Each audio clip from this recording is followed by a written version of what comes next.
दोस्तों स्वागत है एक बार फिर आपका मेरे channel love for all purpose पे।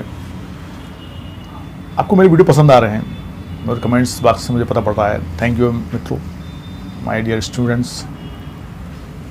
आपकी डिमांड पे फिर आज सीआरपीसी के लेक्चर में बीच में छोड़ के आज मैं सीधा आरोप चार्ज के ऊपर बात करने वाला हूँ। हालांकि डिमांड अध्याय 17 और अध्याय 27 की है। 17 में चार्ज है और 27 में जजमेंट है, निर्णय है।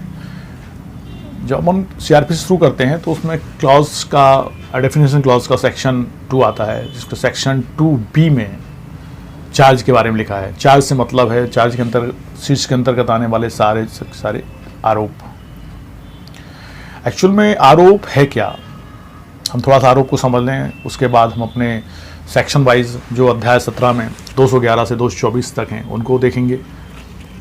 उनमें आने वाले आईपीसी के सेक्शंस के आरोप लगता कैसे है, आरोप की आवश्यकता क्या है और आरोप के अंतर्गत क्या आता है, वो सब। और अध्याय 27 में जजमेंट के बारे में है। हो सकता है इस वीडियो में अपन जजमेंट के बारे में बात ना कर पाए, लेकिन कोई बात नहीं, फिर अपन नेक्स्ट वीडियो इसके लिए बनाएंगे जिसमें अपन जजमेंट पे बात करेंगे। लेकिन फिलहाल अपन आरोप की बात करते हैं। तो आरोप है क्या मित्रों? आरोप के बिना कोई भी मामला कोर्ट में चल नहीं सकता। जब कोई इंसिडेंट होता है या कोई दुर्घटना घटती है, एफआईआर होती है, तो एफआईआर के बाद जब एफआईआर तैयार करके पुलिस रिपोर्ट कोर्ट में प्रस्तुत करती है, उसके बाद आरोप लगाए जाते हैं। आरोप लगाए जाते हैं मतलब वो सेक्शंस या उन विधियों के अंतर्गत जिनके अंतर्गत वो अपराध वर्णित है, वो आरोप हैं जो व्यक्ति पे लगाए जाते हैं, जिस व्यक्ति को कटघरे में खड़ा किया गया है या जिसके ऊपर लगाए गए हैं। वो व्यक्ति को न्यायालय में मजिस्ट्रेट या न्यायाधीश खड़ा करने के बाद उस व्यक्ति से पूछता है, क्या आपको आईपीसी के सेक्शंस के अंतर्गत या अन्य अपराध के अंतर्गत आप पर लगाए जो आरोप हैं, क्या वो आपको स्वीकार हैं? तब व्यक्ति कम से कम मामलों में आरोप को स्वीकार करता है और हर मामले में लगभग वो विचारण चाहता है। तो न्यायालय उससे पूछता है कि आपको विचारण चाहिए, आप विचारण चाहते हैं? तो वो न्यायालय से कहता है, श्रीमान मैंने कुछ भी नहीं किया और मैं विचारण चाहता हूँ। तब न्यायालय की प्रोसेस शुरू होती है। तब आरोप लगाने के बाद व्यक्ति कहता है कि उसको विचारण चाहिए, तो फिर न्यायालय विचारण करता है। अब वो अलग बात है कि मामला किस तरह का है, कि समन ट्रायल्स होगी, कि समन ट्रायल होगी या मजिस्ट्रेट ट्रायल होगी या समरी ट्रायल्स चलेगी या सेशन ट्रायल चलेगी। फिर न्यायाधीश महोदय उस व्यक्ति से उसके वकील के माध्यम से और अभियोजन पक्ष के वकील के माध्यम से आर्ग्यूमेंट्स लेते हैं। साक्ष्याती है, आर्ग्यूमेंट्स होते हैं, दोनों तरफ के गवाह प्रस्तुत किए जाते हैं।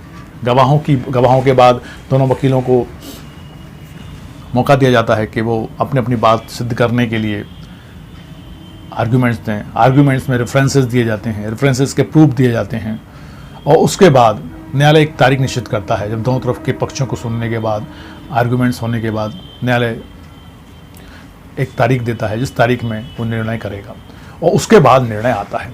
तो सबसे पहले आरोप है, तो हम आरोप को देखेंगे सेक्शन 211 में कि आरोप है क्या। आरोप यदि आईपीसी की किसी सेक्शन में वर्णित है तो वो सेक्शंस आएंगी, और मान लो ऐसा है जो वर्णित नहीं है किसी सेक्शन में या किसी विधि के अंतर्गत, तो उसका विस्तार से वर्णन किया जाएगा कि वास्तव में वो अपराध है क्या, या तो उसकी विधि के रूप में, ताकि वो समझ में आ जाए, और सामने वाले जो पक्षकार है उसको भी बताया जाएगा कौन सा आरोप उस पर लगा है। तो दोस्तों अब अपन बिना देर करे सबसे पहले आरोप को देखते हैं, उसके बाद अपन निर्णय की बात करेंगे। तो आरोप के लिए अपन चलते हैं अध्याय 17 सेक्शन 211 पे। आइए तो चलते हैं।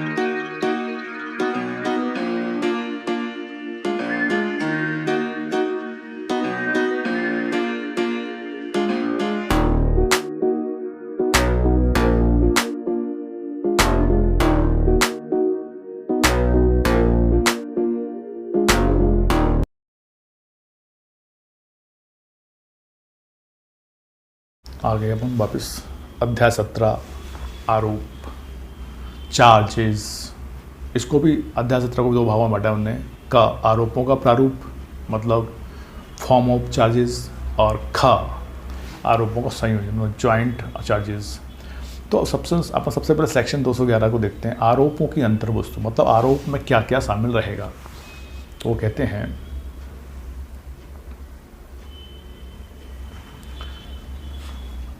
नंबर 1 क्लॉज 1 211 का, इस संहिता के अधीन प्रत्येक आरोप में उस अपराध का कथन होगा जिसका अभियुक्त पर आरोप है। मतलब उसका कथन करेंगे, मतलब वो लिखी होगी बात कि भाई अभियुक्त पर किस चीज़ का आरोप है। नंबर 2 है क्लॉज, यदि उस अपराध का सृजन करने वाली विधि द्वारा उसे कोई विनिर्दिष्ट नाम नहीं दिया गया है तो आरोप में उसी नाम से उस अपराध का वर्णन किया जाएगा। मान लो कोई विधि का उसका नाम ही नहीं है, अपराध का सृजन नहीं है, इस विधि के अंतर्गत वो अपराध हुआ है जहाँ पे उसका कोई नाम नहीं है, तो आरोप में उसी नाम से उस अपराध का वर्णन किया जाएगा। मतलब वर्णन करके ही हम अपराध को लिखेंगे, क्योंकि नाम नहीं है, नाम होता तो नाम लिख देते।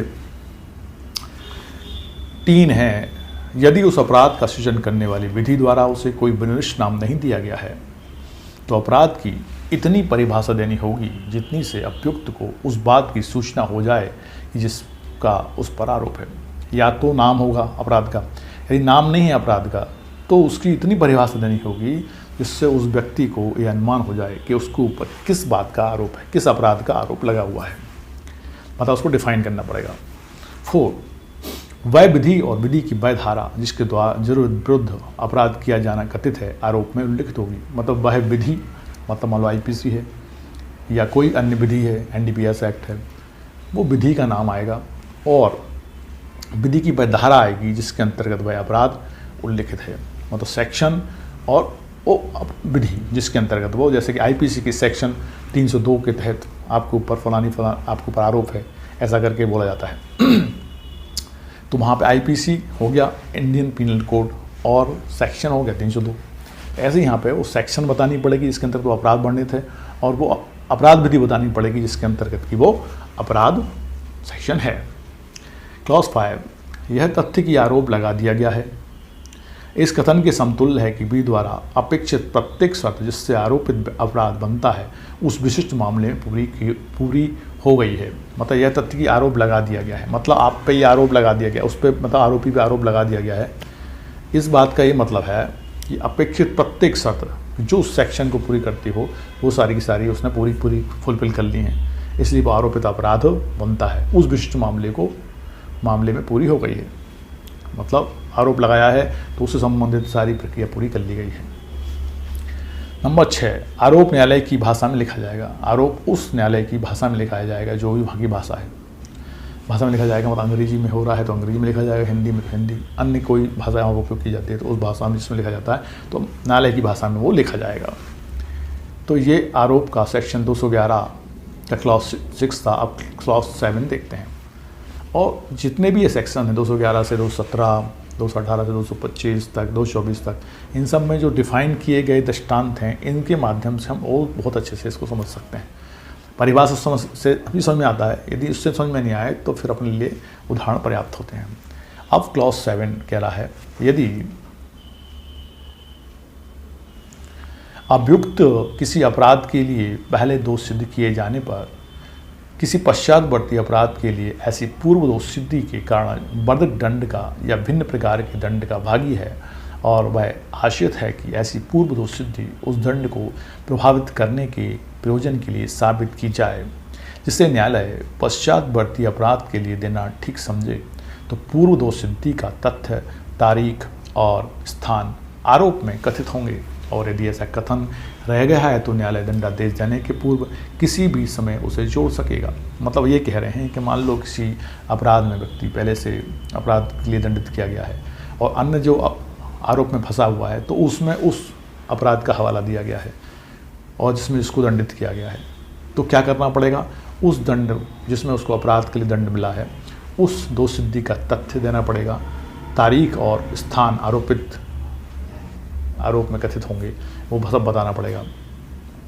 और यदि ऐसा कथन रह गया है न्यायालय के आरोप में तो न्यायालय दंडादेश देने की मतलब न्यायालय क्या करेगा, दंडादेश देने मतलब दंडादिष्ट करने के पूर्व कन्विक्ट करने से पूर्व किसी भी समय उसको जोड़ सकता है, मतलब उसे आरोप में बाद में भी न्यायालय चाहे तो निर्णय देने से पहले कभी भी जोड़ सकता है। तो आपको बात समझ में आ गई होगी। अब अपन उसको इसके दृष्टांत देख लेते हैं, एग्जाम्पल से देख लेते हैं। उन एग्जाम्पल के माध्यम से हमको ज़्यादा समझ में आएगा। जैसे कि देखते हैं, का पर खा की हत्या का आरोप है। ठीक है, अच्छी बात है। यह बात इस कथन के समतुल्य है कि का कार्य भारतीय दंड संहिता 1860-45 की धारा 299 और 300 में दी गई हत्या की परिभाषा के अंतर्गत आता है। मतलब हत्या का आरोप है तो डेफिनेटली इंडियन पिनल कोड की सेक्शन 299 और 300 के अंतर्गत आता है। अब 299 तो कल्पेबल होमिसाइड और 300 में हत्या है। तो क्या करेंगे? तो उन्होंने कहा वह उसी संहिता के साधारण अपवादों में से किसी के अंदर नहीं आता। मतलब संहिता में जो भारतीय संहिता में साधारण अपवाद हैं सेक्शन 76 से लेके सेक्शन 106 तक, उन साधारण अपवादों में नहीं आता। ठीक है, और वह धारा 300 के 5 अपवादों में से किसी के अंदर भी नहीं आता। और सेक्शन 300 में 5 अपवाद हैं। यदि वो 5 अपवादों में आ जाएगा तो वो 299 में चला जाएगा कल्पेबल होमिसाइड में, लेकिन सेक्शन 300 में दिए गए अपवादों में से भी नहीं आता। तो फिर क्या कंडीशन होगी? नहीं आता तो यदि वह अपवाद एक के अंदर आता है तो उस अपवाद के 3 परंतकों में से कोई ना कोई परंतक उसे लागू होता है। मतलब ये हो गया सेक्शन 300 में उन्होंने 5 अपवाद दिए हैं। यदि वो 5 अपवादों में से आ गया तो वो 299 में आएगा, लेकिन 300 में नहीं आएगा। लेकिन सेक्शन 300 में भी पहले अपवाद के भी 3 के भी अपवाद हैं। यदि उन अपवाद में से उन अपवादों में आ जाता है और अपवाद के 1 के अंदर आता है तो उस अपवाद के 3 परंतकों में से कोई परंतु उसे लागू होता है, तो उस कंडीशन में काय में जाएगा वो अपराध हो जाएगा हत्या में। मतलब सेक्शन 299 इस पर लागू नहीं होती है, सेक्शन 300 लागू होती है। और 300 लागू होती है, इसके अलावा साधारण अपवादों में भी नहीं आता है। और साधारण अपवाद 76 से लेके 106 तक में। तो ये सब देखने के बाद ही उस पर आरोप लगेगा कि सेक्शन 300 मतलब हत्या के अंतर्गत उसको मामले को रखा गया है। मतलब हत्या के अंतर्गत हत्या का आरोप इसके ऊपर है। तो का पर खा की हत्या का आरोप है, ये होगी बात। अब इसका दृष्टांत अपन खा देख लें। का पर असन के उपकरणों द्वारा खा को स्वेच्छा घोर प्रतिकारित करने के लिए भारतीय दंड संहिता का 45 की धारा 326 का अधीन आरोप है। यह इस कथन के समतुल्य है कि उस मामले के लिए भारतीय दंड संहिता की धारा 335 द्वारा उपबंध नहीं किया गया है और साधारण अपवाद इसको लागू नहीं होते हैं। मतलब 335 के अंतर्गत वो नहीं आएगा, तब वो असाधारण अपवाद भी उस पर लागू नहीं हो रहे हैं, तब वो 326 में आएगा। मतलब घोरोपति में आ रहा है, इसलिए उसके ऊपर का पर असन के उपकरण द्वारा खा को शिक्षा घोरोपति करने का आरोप है। देख लेंगे 335 में तो नहीं आ रहा, काय में आ रहा है, फिर 326 में आ रहा है। तब आ रहा है तो उन्होंने 326 लगाई और घोरोपति लगाई है। का पर हत्या, छल, चोरी, उद्दीपन, जारकर्म या आपराधिक अभित्रास या मिथ्या संपत्ति चिन्ह को उपयोग में लाने का अभियोग है। आरोप में उन अपराधों की भारतीय दंड संहिता दी गई परिभाषाओं के निर्देश के बिना यह कथन हो सकता है कि का ने हत्या या छल या चोरी या उद्यापन या जारकर्म या आपराधिक अभित्रास किया है, या यह कि उसने मिथ्या संपत्ति चिन्ह का उपयोग किया है। किंतु प्रत्येक दशा में वे धाराएं जिनके अधीन अपराध दंडनीय है आरोप में निर्दिष्ट करनी पड़ेंगी। मतलब ये कह रहे हैं वो कि यदि का पर हत्या, छल, चोरी, उद्यापन इन सब का आरोप है तो इनमें उनके सेक्शन तो देने ही पड़ेंगे। भले ही वहाँ पे उन अपराधों को परिभाषित ना किया जाए, उनको समझाया ना जाए, लेकिन वहाँ पे उनने कहा हत्या, छल, चोरी, कपट, जारी और आपराधिक अभित्रास के सेक्शन देने पड़ेंगे और उनके नाम अकेले दे देंगे, वो उतने भी पर्याप्त होंगे, क्योंकि इनको आसानी से समझ में आ सकता है, आसानी से समझ में आ रही हैं। लेकिन जहाँ उसकी परिभाषित नहीं किया गया है, जहाँ उसको कोई नाम नहीं दिया गया है, तो वहाँ पर उसको पूरा डिफाइन करना पड़ेगा कि वो कौन से अपराध को उसने किया है, ताकि अभियुक्त को समझ में आए कि उसने किस अपराध के अंतर्गत उसको आरोपित किया गया है। इस तरह से सर, इस तरह से और भी एक आध एग्जाम्पल है जिसको अपन देख लेते हैं। लास्ट एग्जाम्पल और है, का पर भारतीय दंड संहिता की धारा 184 के अधीन यह आरोप है कि उसने लोक सेवक के विधिपूर्ण प्राधिकार द्वारा विक्रय के लिए प्रस्थापित संपत्ति के विक्रय में सासह बाधा डाली। आरोप उन शब्दों में ही होना चाहिए। अब इस कंडीशन में क्या है, सेक्शन 184 क्या कह रही है कि आरोप है कि उसने लोक सेवक के विधिपूर्ण प्राधिकार द्वारा, एक लोक सेवक अपना विधिपूर्ण प्राधिकार के अंदर काम कर रहा है, विक्रय कर रहा है संपत्ति को, वहाँ इनने उस विक्रय को रोक दिया, विक्रय को नहीं करने दिया, लोक सेवक को रोका है। तो आरोप उन शब्दों में ही होगा कि भाई उसने क्या अपराध किया है, सेक्शन 184 में है। तो सेक्शन 211 हमने देखा कि आरोप में परिभाषित अपराध को या तो अपराध परिभाषित करेंगे, यदि वो इसका नाम नहीं दिया गया है और ये नाम है तो नाम आएगा और वो सेक्शन आएगी जिस सेक्शन के अंतर्गत वो परिभाषित है, और उस विधि का नाम भी आएगा जिस विधि के अंतर्गत वो सेक्शन है। अब सेक्शन 312, इसमें समय, स्थान और व्यक्ति के बारे में विशिष्टियाँ। समय दिया जाएगा, स्थान होगा और व्यक्ति। नंबर 1, अभिकथित अपराध के समय और स्थान के बारे में जिस व्यक्ति के यदि कोई हो विरुद्ध अथवा जिस वस्तु के यदि कोई हो विषय में वह अपराध किया गया है, उस व्यक्ति या वस्तु के बारे में ऐसी विशिष्टियाँ जैसी अभियुक्त को उस बात की जिसका उस पर आरोप है सूचना देने के लिए उचित रूप से पर्याप्त हैं, आरोप में अंतर्विष्ट होंगे। मतलब सीधी बात है, समय कब हुआ, स्थान किस स्थान पे हुआ, व्यक्ति किस व्यक्ति के विरुद्ध हुआ, और कोई संपत्ति है, मान लो किसी संपत्ति के विरुद्ध हुआ तो वो संपत्ति वहाँ वर्णित होंगी और उनको वर्णित करना पड़ेगा कि भाई किस व्यक्ति के खिलाफ किस समय पे कौन से स्थान पे, या कुछ संपत्ति है कोई तो उसके विरुद्ध कौन सा मामला अभियुक्त ने किया है, ये पर्याप्त सूचना उसको आरोप में देनी होगी। वहीं क्लॉज 2 कह रहा है 212 का, जब अभियुक्त पर आपराधिक न्यास भंग या बेईमानी से धन या अन्य जंगम संपत्ति के दुर्विनियोग का आरोप है, तब इतना ही पर्याप्त होगा कि विशिष्ट मदों का जिनके विषय में अपराध किया जाना अभिकथित है या अपराध करने की ठीक ठीक तारीखों का निर्देश किए बिना यथास्थिति उस सकल राशि का विनिर्देश या उस जंगम संपत्ति का वर्णन कर दिया जाता है जिसके विषय में अपराध किया जाना अभिकथित है, और उन तारीखों का जिनके बीच में अपराध किया जाना अभिकथित है विनिर्देश कर दिया गया जाता है, और ऐसे विरचित आरोप धारा 219 के अर्थ में एक ही अपराध का आरोप समझा जाएगा, परंतु ऐसी तारीखों से पहले और अंतिम के बीच का एक समय 1 वर्ष से अधिक का ना हो।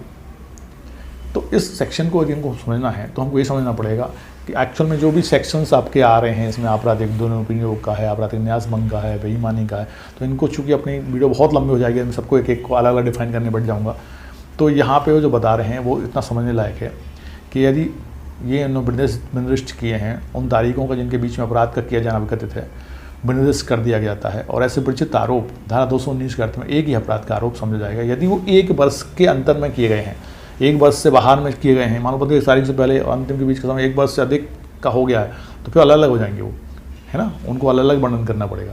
तो यहाँ पे ये समझने वाली बात है। तो 212। अच्छा, जो भी यहाँ पे सेक्शन नए आ रहे हैं, है ना, आपराधिक दुर्विनियोग का है या आपराधिक न्यास भंग का है, तो इनको आपको अपने आईपीसी में जो पहले पढ़ चुके हैं, है ना, द्वितीय सेमेस्टर में, उनको एक बार चेक कर लें, देख लें, और एक बार उनकी परिभाषाओं को भी देख लें। तो इंडियन पिनल कोड आपको साथ में लेके बैठें और सीआरपीसी साथ में लेके बैठें, तब आपको ये अच्छे समझ में आएगा। अब आते हैं अपन सेक्शन 213 पे। कब अपराध किए जाने की रीति कथित की जानी चाहिए, मतलब इसमें वो डिफाइन कर रहे हैं कि कब अपराध किए जाने की रीति कथित की जानी चाहिए। तो वो कह रहे हैं जब मामला इस प्रकार का है कि धारा 211 और धारा 212 में वर्णित विशिष्टियाँ अभियुक्त को उस बात की जिस पर उसका आरोप है पर्याप्त सूचना नहीं देती।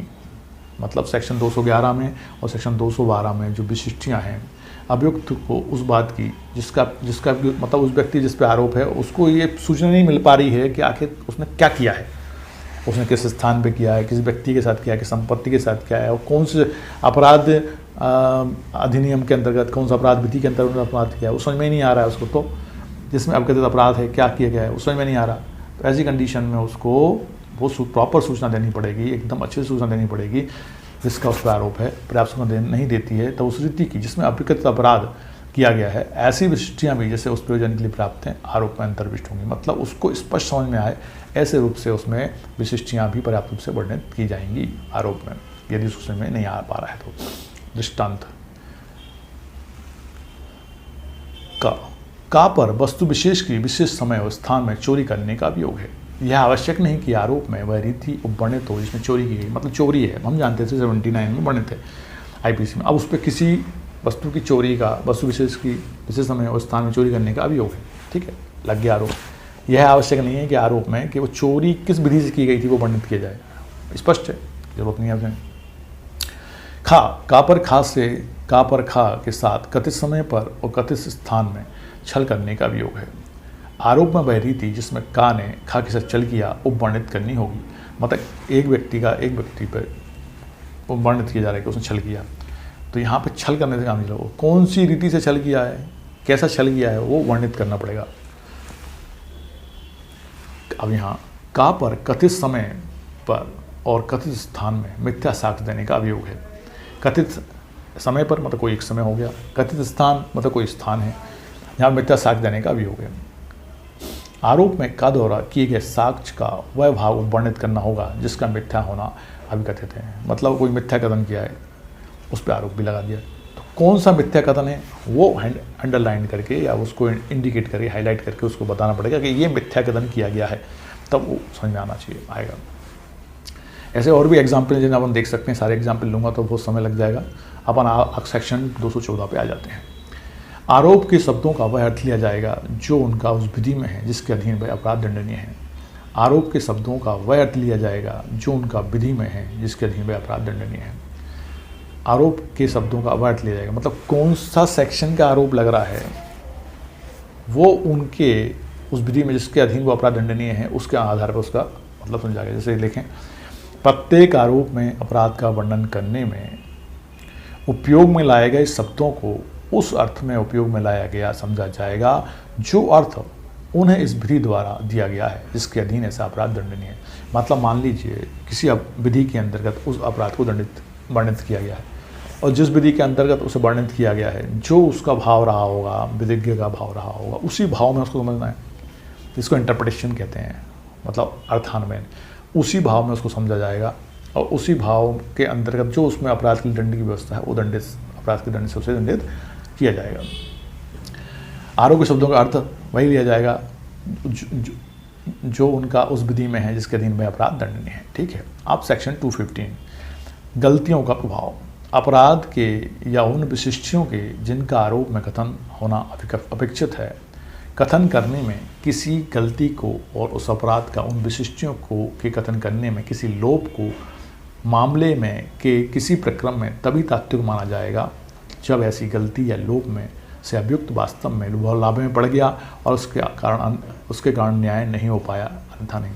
मतलब सीधी बात है, वो कह रहे हैं गलतियों में। मान लो कोई गलती हो जाती है, आरोप विरचित करने में आरोप विरचित किया गया है, उसको गलती को तभी गलती माना जाएगा, यही भाई गलती तभी प्रभावशाली होगी जबकि जो आरोप की सूचना व्यक्ति को दी गई है कि भाई आप इन आरोप के अंतर्गत आपके ऊपर आरोप है, कि उसको गलतफहमी हो जाए और उस गलतफहमी का ये तात्विक प्रभाव हो कि वो उसको न्याय ना मिल पाए, मतलब वो उसको समझ ना पाए और उसके लिए उसके प्रतिकूल कोई काम ना कर पाए, कि अपने आप को बचाव ही नहीं कर पाए क्योंकि उसको वो समझ में ही नहीं आया था कि उसके ऊपर क्या आरोप है, तो तात्विक त्रुटि मानी जाएगी। अदरवाइज तात्विक त्रुटि नहीं मानी जाएगी।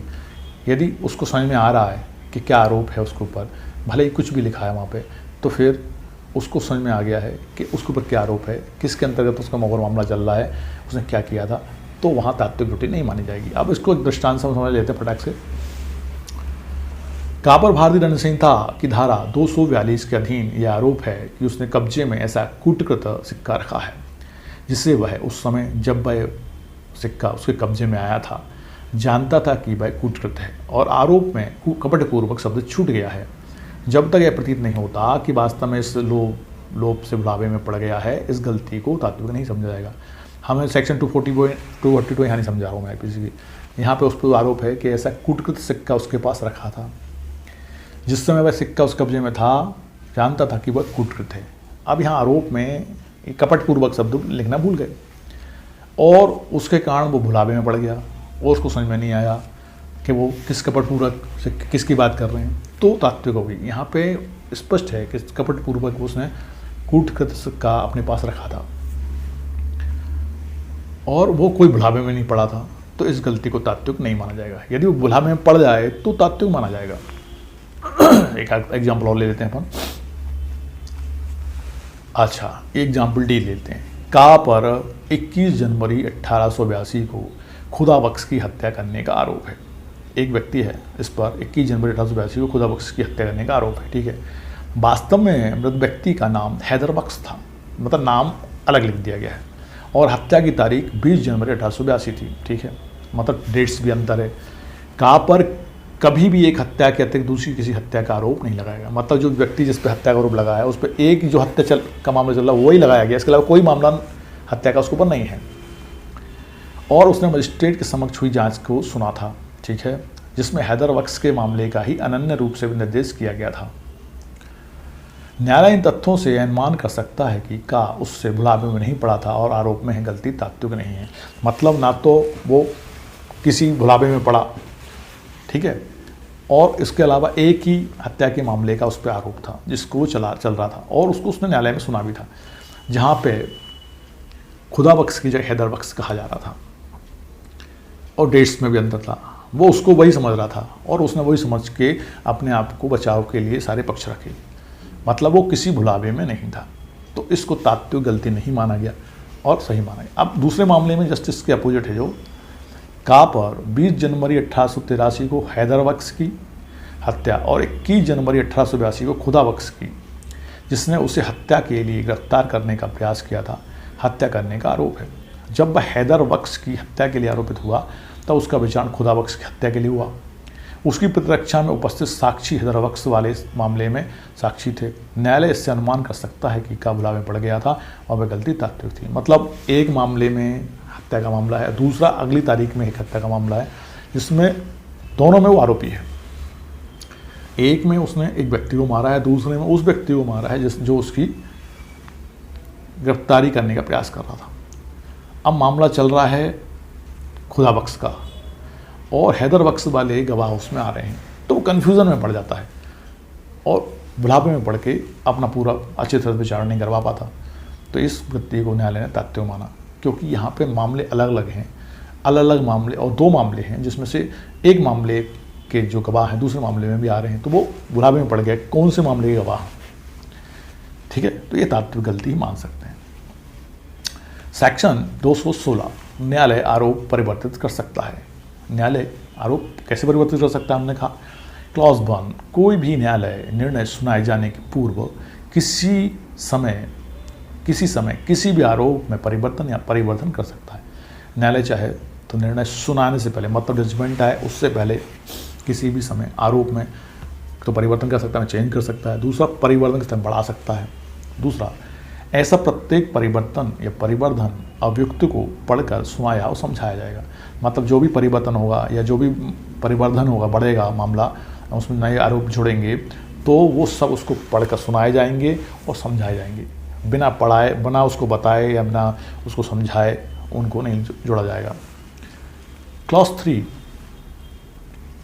यदि आरोप में किया गया परिवर्तन या परिवर्धन ऐसा है कि न्यायालय की राय में विचारण को तुरंत आगे चलने से अभियुक्त पर अपनी प्रतिरक्षा करने में या अभियोजक पर मामले के संचालन में कोई प्रतिकूल प्रभाव पड़ने की संभावना नहीं है, तो न्यायालय ऐसे परिवर्तन या परिवर्धन के पश्चात स्वविवेकानुसार विचारण को ऐसे आगे चला सकता है मानो परिवर्तित आरोप ही मूल आरोप है। मतलब सीधी बात है, आरोप में कुछ परिवर्तन या परिवर्धन हुआ और वो ऐसे परिवर्तन और परिवर्धन नहीं है कि यदि उसको अभियुक्त को उसके लिए समय नहीं दिया गया तो उससे उसको नुकसान हो जाएगा, प्रतिकूल प्रभाव पड़ेगा। अगर मान लो प्रतिकूल प्रभाव नहीं पड़ता है तो न्यायालय उस पर कार्रवाई वैसे ही करेगा जैसे कि वो मूल रूप से लगाए गए आरोप हैं, क्योंकि उसका कोई विशेष प्रभाव उसकी हैसियत पर नहीं पड़ रहा है, प्रतिकूल प्रभाव नहीं पड़ रहा है। वहीं अगला क्लॉज 4 है, यदि परिवर्तन या परिवर्धन ऐसा है कि न्यायालय की राय में विचारण को तुरंत आगे चलने से इस बात की संभावना है, और मान लो ऐसा है कि मान लो आगे अपन मामला चला रहे हैं और जो परिवर्तन और परिवर्तन आरोप में हुआ है उसका प्रभाव, प्रतिकूल प्रभाव व्यक्ति पर पड़ने वाला है, अभियुक्त या अभियोजक पर पूर्वोक्त रूप से प्रतिकूल प्रभाव पड़ेगा, तो न्यायालय या तो नए विचारण का निर्देश दे सकता है या विचारण को इतनी अवधि के लिए जितनी आवश्यक हो स्थगित कर देगा। या तो विचारण को रोक देगा या नए विचारण के लिए कहेगा, तो न्यायालय नए विचारण का निर्देश दे देगा, आदेश दे देगा। अब क्लॉज 5 है, यदि परिवर्तित या परिवर्धित आरोप में कथित अपराध ऐसा है जिसके अभियोजन के लिए पूर्व मंजूरी की आवश्यकता है, तो उस मामले में ऐसी मंजूरी अभिप्राप्त किए बिना कोई कार्रवाई नहीं की जाएगी। जब तक कि उन्हीं तथ्यों के आधार पर जिन पर परिवर्तित या परिवर्धित आरोप आधारित है अभियोजन के लिए मंजूरी पहले ही अभिप्राप्त नहीं कर ली गई है। मतलब जिन मामलों में अभियोजन के लिए पूर्व मंजूरी की आवश्यकता है उस मामले में ऐसी मंजूरी प्राप्त किए बिना कोई कार्रवाई नहीं की। मतलब कोई कार्रवाई करने के लिए मान लो मंजूरी की आवश्यकता है और वो मंजूरी पहले से प्राप्त नहीं कर ली गई है तो मंजूरी प्राप्त करने तक के लिए उसको रोका जाएगा, ठीक है। और फिर मंजूरी प्राप्त या तो पहले से प्राप्त कर ली गई हो, यदि नहीं प्राप्त की है तो उसको प्राप्त करने के लिए समय दिया जाएगा। तो इसमें हमने क्या देखा, सेक्शन 216 न्यायालय के लिए आरोप परिवर्तित कर सकता है, परिवर्तित कर सकता है। तो हम इसको संक्षेप में यदि समझें तो हम देख रहे हैं कि यदि मान लो आरोप में परिवर्तन या परिवर्धन हुआ है तो न्यायालय अभियुक्त को समय देगा। यदि अभियुक्त या अभियोजन को समय नहीं दिया जाए तो उससे उनके प्रतिकूल प्रभाव पड़ सकता है तो समय दिया जाएगा। और प्रतिकूल प्रभाव नहीं पड़ता तो ऐसे ही माना जाएगा कि इसके मूल आरोप यही थे। और जिन मामलों में अभियोजन के मामलों में मंजूरी की आवश्यकता है तो मंजूरी यदि पहले से नहीं प्राप्त की गई है तो मंजूरी के लिए समय दिया जाएगा और मंजूरी प्राप्त की जाएगी। तो उसके लिए वो निर्देश दे सकता है, आदेश दे सकता है। अब आता है आपका सेक्शन 217। जब आरोप परिवर्तित किया जाता है तब साक्षियों का पुनः बनाया जाना है। जब कभी विचारण प्रारंभ होने के पश्चात न्यायालय द्वारा आरोप परिवर्तित या परिवर्तित किए जाते हैं तब अभियोजक और अभियुक्त को, मतलब जब कोई विचारण प्रारंभ होने के बजाय, मतलब अभियोजन का मामला शुरू हो गया है या विचारण प्रारंभ हो गया है, उसके बाद आरोप में कोई परिवर्तन हो रहा है या परिवर्धन हो रहा है, तब अभियोजक और अभियुक्त को नंबर का किसी ऐसे साक्षी को जिसकी परीक्षा की जा चुकी है पुनः बुलाने या पुनः समन करने की और ऐसे परिवर्तन या परिवर्धन के बारे में परीक्षा करने की अनुज्ञा दी जाएगी जब तक न्यायालय का ऐसे कारणों से जो लेखबद्ध किए जाएंगे यह विचार नहीं है कि यथास्थिति अभियोजक या अभियुक्त तंग करने के या विलंब करने के या न्याय के उद्देश्यों को विफल करने के प्रयोजनों के लिए ऐसे साक्षी को पुनः बुलाना या उसकी पुनः परीक्षा करना चाहता है। मतलब ठीक है, विचार प्रारंभ होने के बाद उसको समझ लें अपन, विचार प्रारंभ करने के बाद मान लो नए आरोप जुड़े हैं या उन्हें परिवर्तन या परिवर्धन हुआ है तो न्यायालय क्या करेगा, जो पहले साक्षी हो चुके हैं उनको पुनः बुलाने की अनुमति अभियोजन और अभियुक्त को दे देगा, फिर से विचारण किया जाए। लेकिन उससे पहले ये चेक देखेगा कि कहीं ये फालतू में विलंब करने के लिए, न्याय के उद्देश्य को विफल करने के लिए या अनावश्यक रूप से तो नहीं किए जा रहे हैं। यदि उसको संतुष्ट हो जाता है कि ये तंग करने या विलंब करने के लिए, न्याय के उद्देश्य को विफल करने के लिए नहीं है तो वो फिर से उनको बुलाने की अनुमति देगा, साक्ष्य लेने की अनुमति फिर से दे सकता है। खा किसी अन्य ऐसे साक्षी को भी जिसे न्यायालय आवश्यक समझे पुनः बुलाने की अनुमति दे सकता है और किसी को नए को भी बुलाने की जरूरत आज्ञा दे सकता है कि भाई नए को भी बुलाया जाए। तो ये था अध्याय 17 का पार्ट का, जिसको हमने देखा। अध्याय 17 का भाग खा, आरोपों का संयोजन, हम देखते हैं। सेक्शन 218 218 सुभिन्न अपराधों के लिए पृथक आरोप। मतलब अलग अलग अपराध हैं तो उनके आरोपी अलग अलग होंगे। नंबर 1, प्रत्येक सुभिन्न अपराध के लिए जिसका किसी व्यक्ति पर अभियोग है पृथक आरोप होगा और ऐसे प्रत्येक आरोप का विचारण पृथकता किया जाएगा। मतलब अलग आरोप है तो अलग विचारण किया जाएगा। परंतु जहां अभियुक्त व्यक्ति लिखित आवेदन द्वारा ऐसा चाहता है कि मजिस्ट्रेट की राय है कि उससे ऐसे व्यक्ति पर प्रतिकूल प्रभाव नहीं पड़ेगा, वहाँ मजिस्ट्रेट उस व्यक्ति के विरुद्ध विरचित सभी या किन्हीं आरोपों का विचारण एक साथ कर सकता है। पहली कंडीशन तो यही थी कि प्रत्येक सुभिन्न अपराध के लिए उसका विचारण अलग अलग होगा, लेकिन व्यक्ति वहाँ पर लिखित आवेदन द्वारा ऐसा चाहता है। मजिस्ट्रेट की राय में भी ऐसा है कि इससे उसके कोई प्रतिकूल प्रभाव नहीं पड़ेगा, तो मजिस्ट्रेट उस व्यक्ति के विरचित सभी या किन्हीं आरोपों का विचारण एक साथ कर लेगा। मतलब उन सबको एक साथ विचारण कर सकता है। वहीं क्लॉज 2 उपधारा 1 की कोई बात धारा 219, धारा 220, 221 और 223 के उपबंधों के प्रवर्तन पर प्रभाव नहीं डालेगी। आने वाले जो सेक्शन हैं, सेक्शन 219, 220, 221 और 223 के उपबंधों पर प्रभाव नहीं डालेगी उपधारा 1 की बात। मतलब इसका प्रभाव इन सेक्शंस पर नहीं पड़ेगा। एक एग्जाम्पल इन्होंने देखा है, एग्जाम्पल के माध्यम से हम देख लेते हैं। कहाँ पर एक अफसर पर चोरी करने के लिए दूसरे किसी अफसर पर घोरोपहती करने का अभियोग है। चोरी के लिए और घोरोपहती करने के लिए का पर पृथक आरोप लगाने होंगे और उनका विचारण पृथकतः करना होगा। मतलब एक अफसर पे चोरी कर रहा है, दूसरे अफसर कोई घोरोपति का मामला उसके ऊपर चल रहा है, तो दोनों अलग अलग हैं, दोनों का पृथक उस पर विचारण करना होगा। वहीं अब आते हैं सेक्शन 219 पे। एक ही वर्ष में किए गए एक ही किस्म के 3 अपराधों का आरोप एक साथ लगाया जा सकेगा। सेक्शन 219 कह रहा है कि एक ही वर्ष में एक ही किस्म के 3 अपराध मान लो कोई व्यक्ति करता है तो उनका आरोप एक साथ लगाया जा सकेगा। क्लॉज 1 कह रहा है जब किसी व्यक्ति पर एक ही किस्म के ऐसे एक से अधिक आरोपों का अभियोग है जो उन अपराधों में से पहले अपराध से लेकर अंतिम अपराध तक 12 मास के अंदर ही किए गए हैं, चाहे वे एक ही व्यक्ति के बारे में किए गए हों या नहीं, तब उस पर उनमें से 3 से अनधिक कितने ही अपराधों के लिए एक ही विचारण में आरोप लगाया और विचारण किया जाएगा। मतलब इसकी कंडीशन ये है, एक जो अपराध हुआ है उससे जो 3 अपराध हुए हैं 12 मास की अवधि के भीतर हुए हों। अच्छा, और कैसे हुए हों अपराध, भले ही वो एक व्यक्ति के साथ दूसरे व्यक्ति के साथ किए हों, लेकिन हुए हैं, एक ही किस्म के अपराध हुए हैं, तो 3 से अनधिक मतलब 3 से अधिक नहीं होंगे, ऐसे अपराधों पे वो विचारण एक साथ कर सकता है,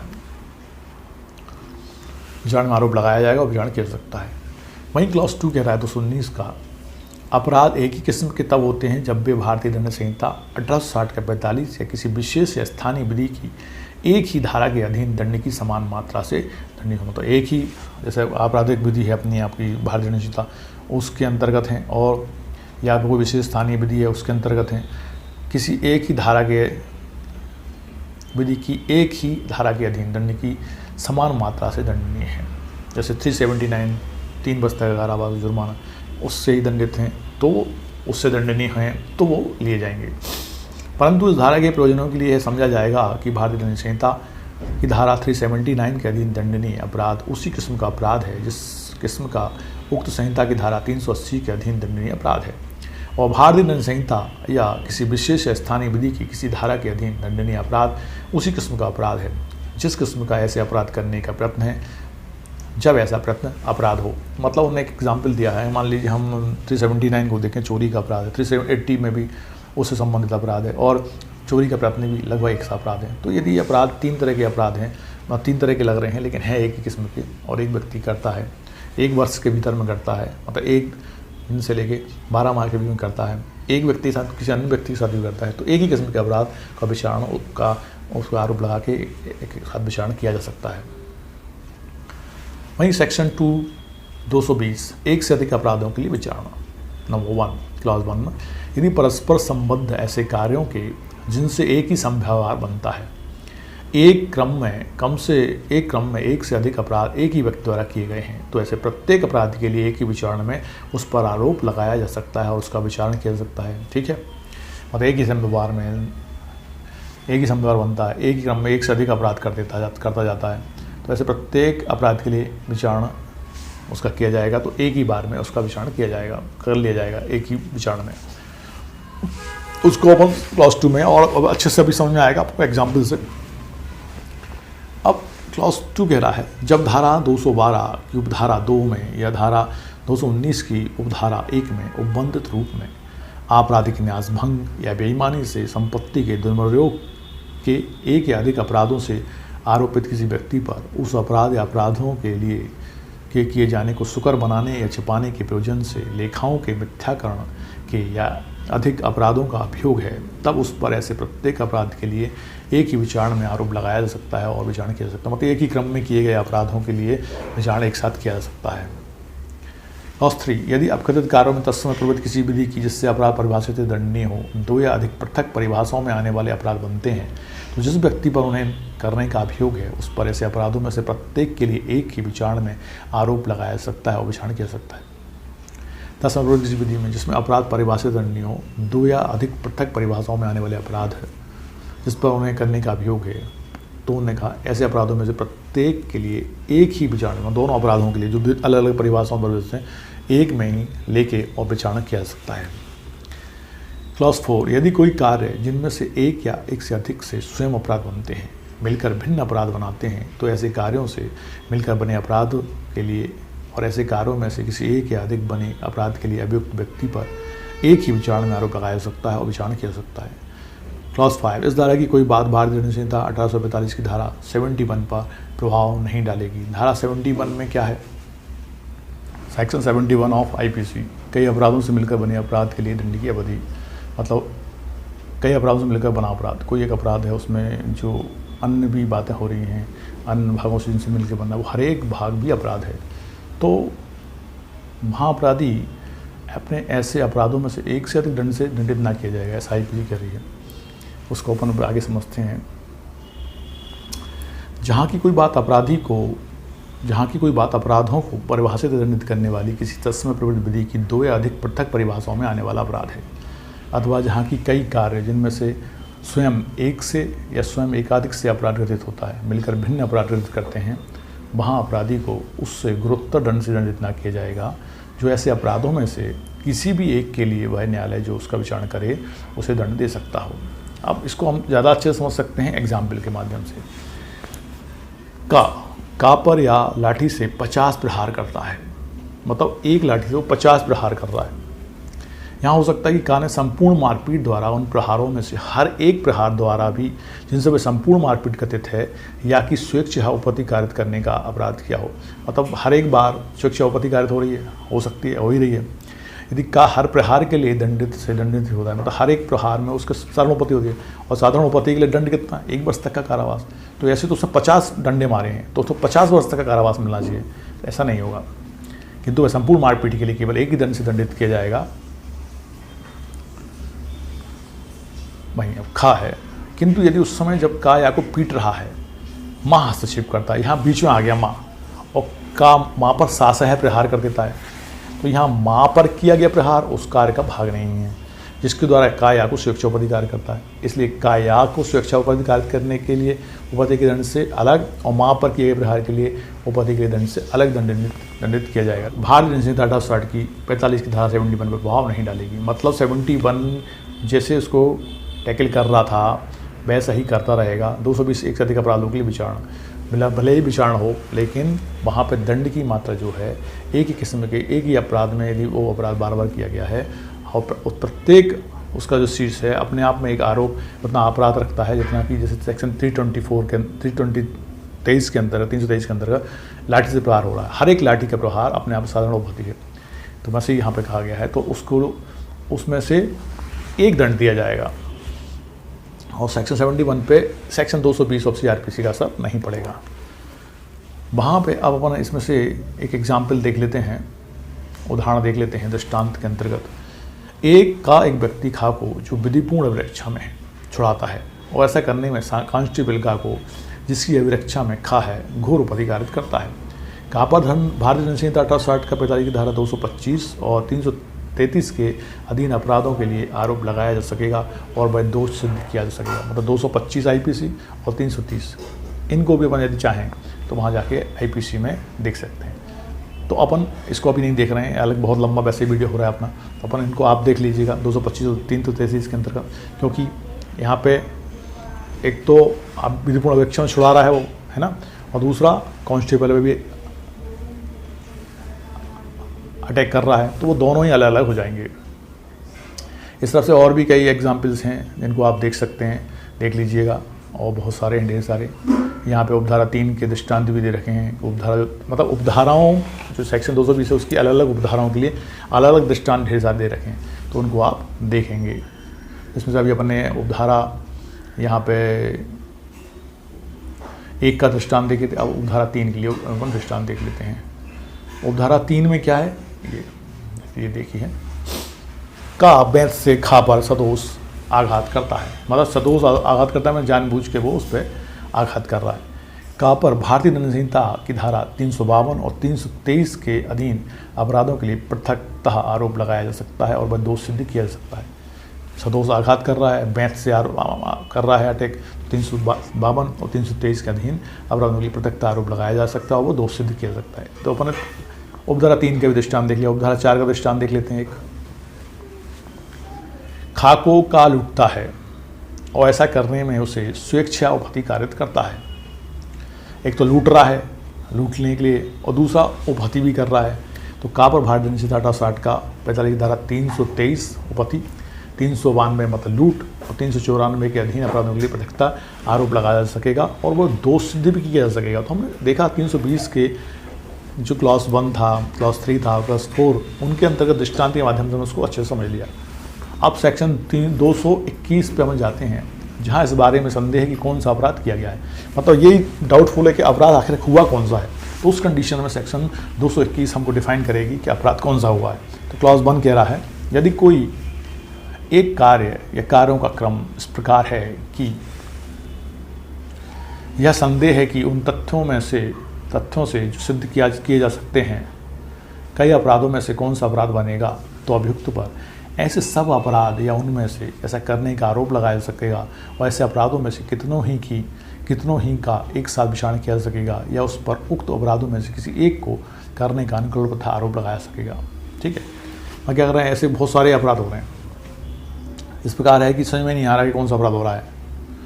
तो अभियुक्त ऐसे सब अपराधों में से उनमें से सबके आरोप लगाए सकेंगे, कितनों के एक साथ विचारण किया जा सकेगा या उनमें से किसी एक का विचारण किया जा सकेगा, ऐसे करके उसको करेंगे वो, या उस पर उक्त आरोप में से किसी एक को करने का अनुकूल आरोप लगाया जा सकेगा।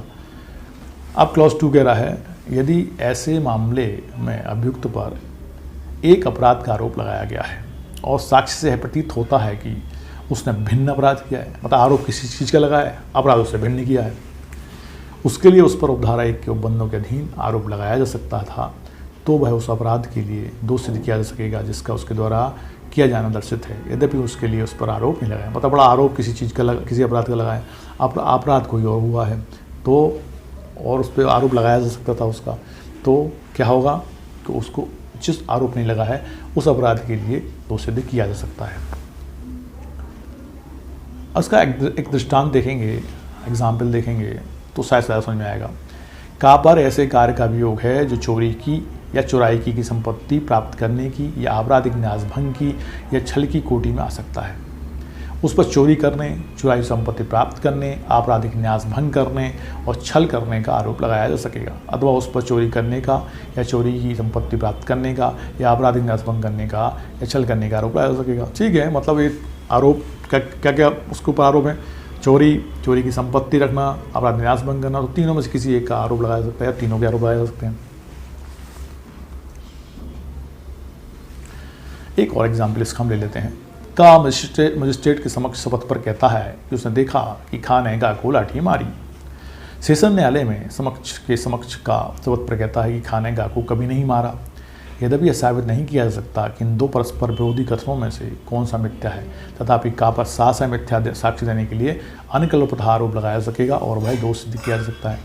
का मजिस्ट्रेट समक्ष शपथ पर कहता है कि उसने खान ने गा को लाठी मारी, और वहीं सेशन न्यायालय के समक्ष कहता है खान ने गा को लाठी नहीं मारी। मतलब दो विरोधी कथन उसने कहे हैं दो अलग अलग न्यायालयों में, तो दोनों पे उसके लिए उनको तो आरोप लगाया जा सकेगा और दोष सिद्ध किया जा सकता है कि उसने मिथ्या साक्ष्य दिया है।